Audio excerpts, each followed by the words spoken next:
안녕하십니까. 저는 박광리 목사입니다. 개척 4년 차 됐고요. 저희 교회 이름은 우리는 교회입니다. 우리는 교회라는 이름을 잠깐 설명을 드리면요. 많은 성도들이 교회를 다니는 것에 또 소속되어 있는 것에 만족하고 다닐 때가 많은데 우리는 교회의 성도들은 각자가 성령의 성전임을 기억하고 세상 속에서 빛과 소금의 역할을 하면서 살아가자라는 다짐을 담아서 교회 이름을 지었습니다. 네, 목사님, 우리는 교회에서 추구하는 방향과 목회 철학에 대해서 좀 설명을 해주시면 좋을 것 같습니다. 네, 제가 이제 개척하고 한 가지 다짐이 있었는데 그 다짐이 무엇인가 하면 교회는 복음 하나로 충분하다라는 것을 증명하고자 하는 다짐입니다. 사실 많은 교회들이 복음을 외치긴 하지만 그 복음을 예수 믿고 천국 가는 그런 자격증 같이 여길 때가 많고요. 그나마 복음이 무엇이냐고 물어보면 거기에 대해서 답하지 못하는 성도도 많다는 것을 알게 됐습니다. 복음 하나로 충분하다는 것을 증명하기 위해서 제가 처음으로 한 것이 하나님을 위해서 무엇을 할까 보다는 하나님이 하지 말라는 것이 무엇이고 또 그것을 어떻게 내려놓아야 될 것인가에 대한 부분입니다. 그리스도에게 무언가를 더하면 자꾸 그리스도는 사라지고 껍데기만 남는 종교가 된다는 말에 도전을 받았습니다. 그래서 교회 개척하고 많은 프로그램들을 좀 하지 않고요. 의도적으로 봉사나 교회 유지를 위한 일들을 줄이게 됐습니다. 그렇게 3년째 되었을 때 성도들이 제법 모이게 되었는데 그 순간 이런 생각이 들더라고요. 사람들이 많이 모이는데 무슨 프로그램을 도입해서 성경 공부나 양육을 해야 되겠다. 이제 그렇게 해서 사실 1대1을 시작하게 되었습니다. 그리고 그 1대1을 하면서 또 이런 생각이 들었어요. 도대체 1대1은 왜 하는 것일까? 이것이 세상 속에 지금 믿지 않는 자들과 무슨 상관이 있는 것일까? 그리고 복음으로 충분하다 했는데 과연 이 교회가 복음이 작동되는 교회인가? 라는 의문이 들었습니다. 그리고 그 고민을 하던 중에 떠올랐던 단어가 바로 이제 인대인입니다. 목사님, 인대인에 대해서 좀 설명을 좀 부탁드려도 될까요? 인대인은 낯선 단어이고 또 어찌 보면 신조어 같은 단어인데요. 좀 그 인대인이라는 그 단어를 한문으로 좀 풀어 설명을 해드리자면 인자는 말씀 그대로 사람인 사람인입니다. 그리고 가운데가 이제 누군가를 대하다 할 때 대자입니다. 결국 사람과 사람이 마주한다라는 의미인데요. 앞에 인이라는 것이 이제 복음을 들었던 사람, 교회 안의 성도들이 되겠습니다. 그리고 뒤에 인은 복음을 모르는 사람들, 세상 속을 살아가는 사람들을 얘기하겠죠. 그리고 중간에 대는 복음을 가진 자가 복음을 가지지 않은 자와 어떻게 소통할 것인가에 대한 방법이 될 것입니다. 그래서 많은 사람들이 이렇게 물어봐요. 목사님, 그럼 그거 인대인이라는 게 결국 관계전도하고 같은 것 아닙니까? 그런데 좀 차이가 있습니다. 관계전도는 관계를 통하여서 전도하려는 목적을 가지고 있는 것인데 요즘 사람들은 자기를 목적화하고 어떤 목적을 이루기 위한 수단으로 삼는 것에 대해서 극히 알러지 반응이 있습니다. 외판원들이 아무리 친절하게 대하더라도 결국은 그 물건을 팔려고 그 상대방을 목적화하는 것과 같다고 생각하시면 될 것입니다.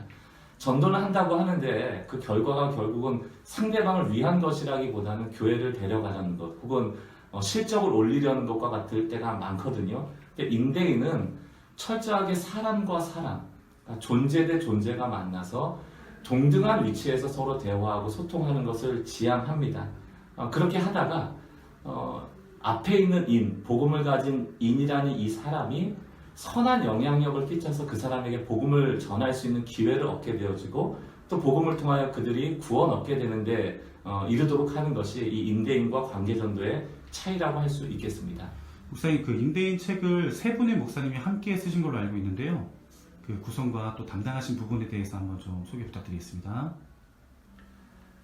네, 이번에 이 책은 세 분의 목사님이 함께 공동 작업을 했는데요. 김민정 목사님, 좋은 목회 연구소 소장으로 계시고요.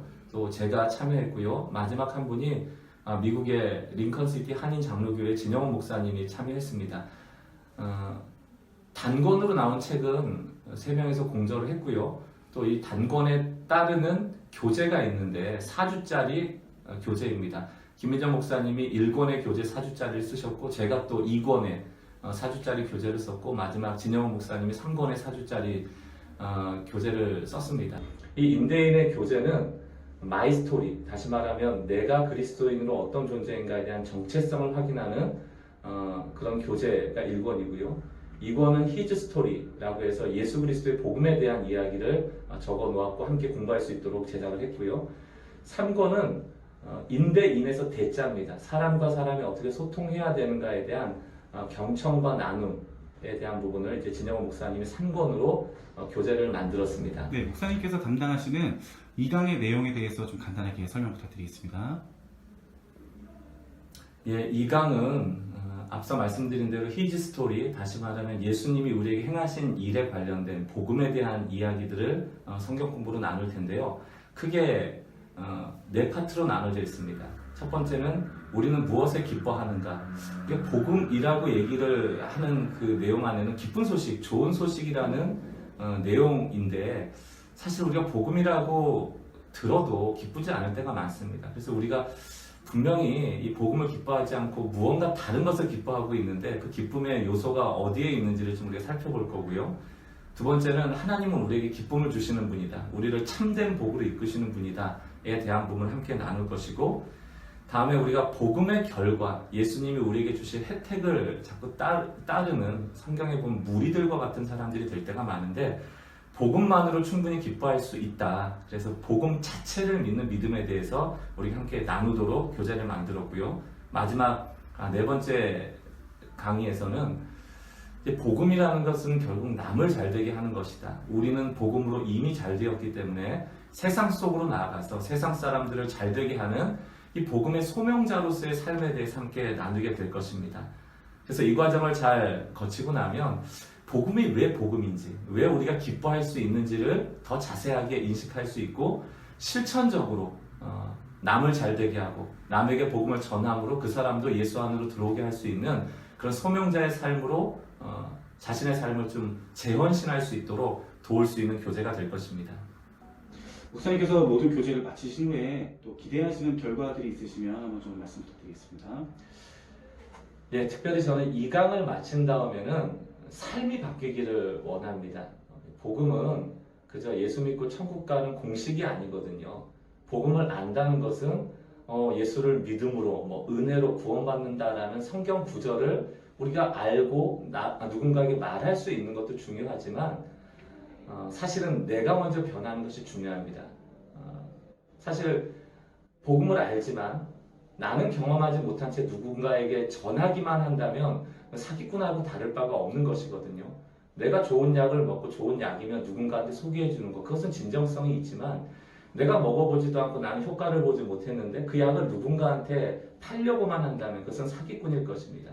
저는 이 2강 강의를 마친 후에 우리 모두가 복음을 이론으로만 아는 사람이 아니고 이 복음을 살아내는, 그래서 남을 잘되게 하는 일을 실제로 실천해보고 내가 당하는 손해와 희생과 내려놓음, 겸손, 이러한 삶의 습관들이 배워지는 것을 기대하고 있습니다. 부디 인대인을 통하여서 교회 안에만 소속감으로 누리고 자기 은혜 받는 데만 급급한 성도로부터 벗어나서 세상을 변화시키는 데 귀하게 쓰임받는 많은 성도들이 되어지기를 기대하고 있습니다. 감사합니다.